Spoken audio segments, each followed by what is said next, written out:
E aí galera da RDU, Realidade, Dimensão e Universo Gamer, desbravando esse mundo dos games. E hoje eu trouxe aqui para darmos uma olhada em 5 games diferenciados do padrão. E realmente, a lista que eu trouxe aqui são games que de fato arriscaram muito para fazer o que fizeram e acabaram tendo o seu sucesso. Que causaram um estranhamento coletivo e que acabaram tendo um bom sucesso e pelo seu diferencial se tornaram jogos bem reconhecidos por serem diferentes. E às vezes você tá meio cansado de games, porque também os que lançam hoje são quase tudo igual, mas esses aqui não. Então bora conhecer essa lista. Já vou pedir o seu like e a sua inscrição para me ajudar. Bora lá conferir esses games diferentes. Stray. Começamos com esse game, o jogo do gato. Desenvolvido pelo estúdio W12, lançado em 2022, ele já é diferente porque você controla esse gatinho aí. Aí você pensa, né, por ser um game, esse gato aí deve ter um superpoder muito louco. Deve voar, lançar míssil, se transformar num cachorro de 3 cabeças e explodindo alien em Nova York e... Peraí.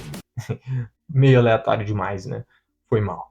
Mas não. Sabe o que é que você faz com esse gato aí? Coisas normais de gato. Ele é um gato, como qualquer outro. Mas aí que tá. Já começa a ser diferente por isso. Não conheço nenhum outro game que você controle um gato. Pelo menos não dessa maneira. Mas não para por aí. Pois o mundo onde a gente controla esse gato é um mundo muito interessante. Vamos dizer meio que futurista. Pois esse gatinho ele acaba se separando do bando dele e caindo numa cidade subterrânea populada por robôs. E seu objetivo é sair dessa cidade com a ajuda de um robozinho chamado B12. Que te acompanha e te ajuda. Esse game já é incrível por simplesmente te colocar em um personagem simples em um mundo tão interessante e curioso, fazendo você explorar cada cantinho do mapa, pois é um game de exploração também. E suas mecânicas são bem feitas, e é o que os gatos já fazem rotineiramente. É escalar lugares altos e entrar em qualquer lugar. Também adicionando novas mecânicas para você combater os inimigos que você tem no game, e quando essas mecânicas elas começam a ficar meio cansativas, o game substitui com novas mecânicas. Stray é um joguinho que realmente te instiga a viver uma aventura num mundo totalmente novo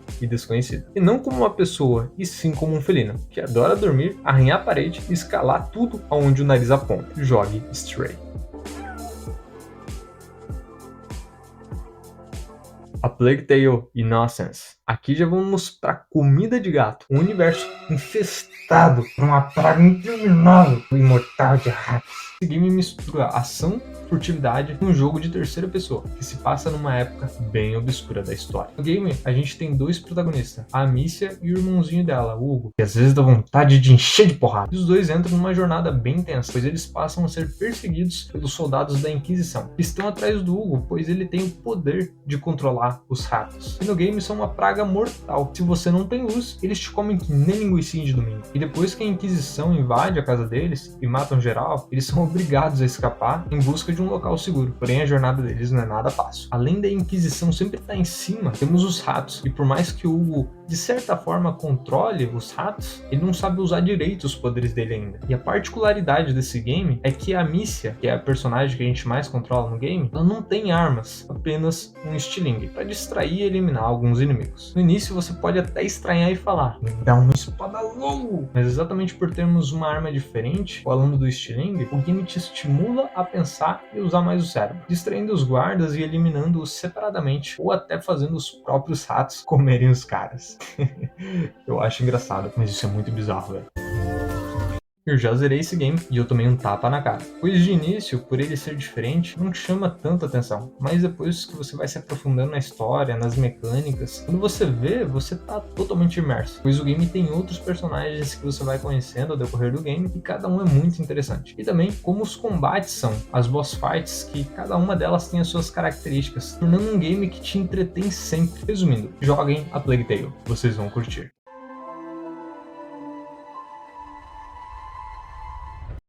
The Medium.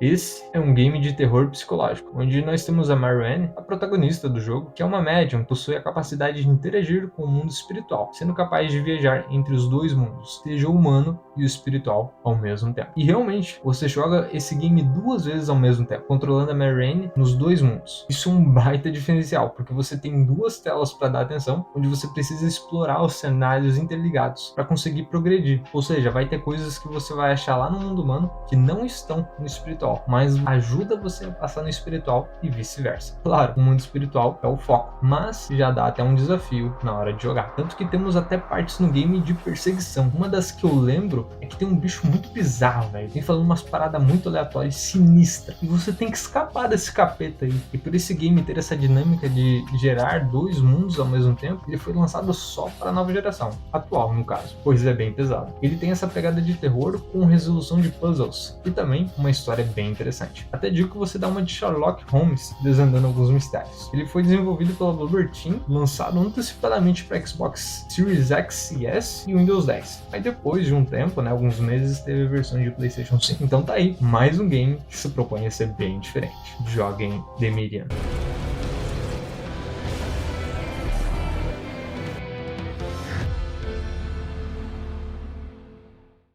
Death Stranding. Esse aqui é meio brabo de falar, mas acho que é o mais diferente dessa lista. Ele é bem conhecido por vários motivos, mas principalmente por ele querer seguir um caminho bem diferente dos games no geral. Tanto que no anúncio dele, até o lançamento, o pessoal deve ter entendido assim, tipo, praticamente uns 1% do que seria o game e qual que seria o seu objetivo. Saía trailer e um era mais bizarro que o outro e deixava cada vez mais confuso. Porém, deu certo de certa forma, porque por todas essas bizarrices e a falta de entendimento, isso gerava engajamento. E também por ser um game do Kojimão, por terem vários atores famosos no game, isso ajudava bastante. E Death Stranding se propõe a você a fazer entregas. No caso, a unir novamente os Estados Unidos em uma única rede, a rede Kiral. Pois o mundo do game se passa como se fosse pós-apocalíptico e o mundo tá uma bagunça e separado. E o Sam, o protagonista do jogo, tem esse objetivo. E a partir das entregas, ele ao unificar novamente os Estados Unidos, e no meio dessa jornada, a gente vai ter vários obstáculos bem estranhos. Uma começando pelas EPs, aqueles capeta preto, são aqueles seres invisíveis que você não pode de maneira alguma alertar elas, ou elas te levam para outro mundo. Temos a chuva temporal, qualquer coisa que ela toca, envelhece, seja humano, material. Engraçado, né? Eu não lembro disso se é explicado no game ou não, mas por que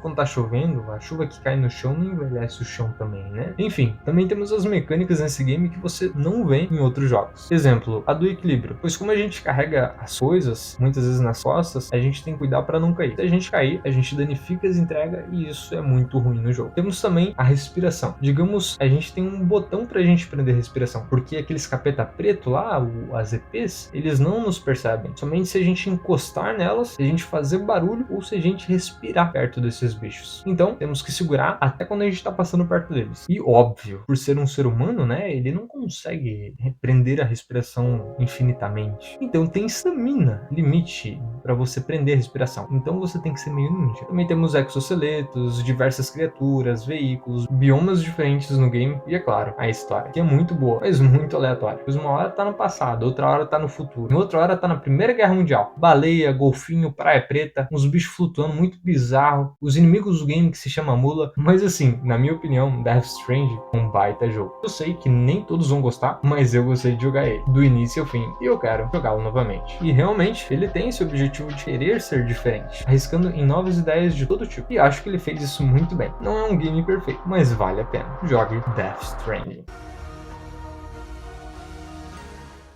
Shadow of the Colossus. Agora indo para um título mais antigo da grande era do Play 2. Esse game aqui tem uma proposta e desafio que passam longe dos caminhos que a maioria dos games tem. Pois por mais que seja um jogo de mundo aberto, esse game é muito linear. Temos que procurar e derrotar criaturas gigantescas, cada uma de uma forma diferente, fazendo você sempre ter que achar uma estratégia para determinado colosso. E na maioria deles, temos que subir e achar os seus pontos fracos e acertá-los com a espada. Porém, chegar nesses pontos fracos é muitas vezes um baita desafio, pois cada colosso funciona de um jeito diferente. Uns voam, outros são muito grandes, outros são debaixo d'água, outros para você conseguir subir neles você tem que derrubar eles primeiro e você tem que usar do mapa e da área onde o colosso fica para você ganhar vantagem. Aí você também tem a mecânica de estamina que você tem que cuidar para ela não acabar, porque se ela acabar enquanto você tiver subido no colosso, quando você estiver escalando o colosso, você vai cair e você vai ter que fazer tudo de volta. Esse game te estimula muito a você pensar como fazer para você vencer cada um, sempre te colocando em um desafio novo e mais difícil. Já digo, esse jogo você tem que ter um pouquinho de paciência, sabe? Tipo, nível Dark Souls, porque às vezes dá vontade de fazer o controle explodir na parede. Mas, se você tá meio cansado dos games padrões, Shadow of the Colossus é uma boa opção para você experimentar algo novo e diferente. Até onde eu sei, não tem nenhum game nessa mesma pegada pegada. Então experimente, que provavelmente você vai curtir. Tanto que eles fizeram um remake desse jogo e foi bem aceito. Eu joguei, também curti e sei lá, eu só perdi uns 897 neurônios de raiva, mas vale a pena. E até onde eu sei, tá lá no catálogo da PlayStation Plus Extra. O Death Stranding também. E esses games sempre estão entrando em promoção. Aqui no canal eu já postei um vídeo de promoções e também tô querendo colocar lá no Instagram. Então se inscreve aqui e siga lá. Eu vou divulgar promoções de games como este para você pegar eles no melhor preço. Então é isso aí, galera. 5 games diferentes do padrão que irão dar uma renovada na sua vida gamer. Geralmente hoje os games estão cada vez seguindo uma mesma linha, mas temos essas opções que saem do padrão e fazem a gente ter uma visão diferente do que é jogar videogame. E me diz aí se você já jogou algum desses games, ou se você conhece algum outro game fora do padrão, para que a gente possa conhecer ou que eu possa trazer aqui fazendo um vídeo. Deixa seu like e se inscreva, pois me ajuda muito. Fiquem com Deus e valeu!